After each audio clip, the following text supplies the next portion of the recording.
এই আপুকে দেখেন একজন পুলিশের সাথে কি অবস্থা হবে। নতুন চাকরি পেয়েছে, তারপরে তার সঙ্গে দেখেন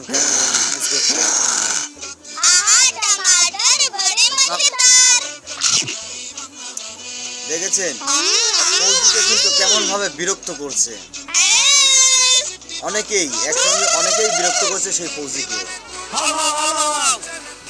ফৌজিতে এবার অনেক রেগে যাচ্ছে। ফৌজি তো তাদেরকে গুলি করার জন্য রেডি, তাদেরকে এবার হত্যা করতে যাচ্ছে। ফৌজি অনেক রেগে আছে, হয়তো তাদেরকে গুলি করবে। এবার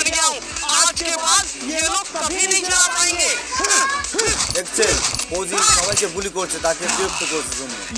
এবার তার জানটা শান্তি পেয়েছে। সে চেক করার জন্য আসছে তাদেরকে গুলি মেরেছে তারা মরল কিনা। এটাতে ফৌজি অবাক হয়ে গেল, যাদেরকে গুলি করলো তারা কোথায় কোথায় হারিয়ে গেল তারা।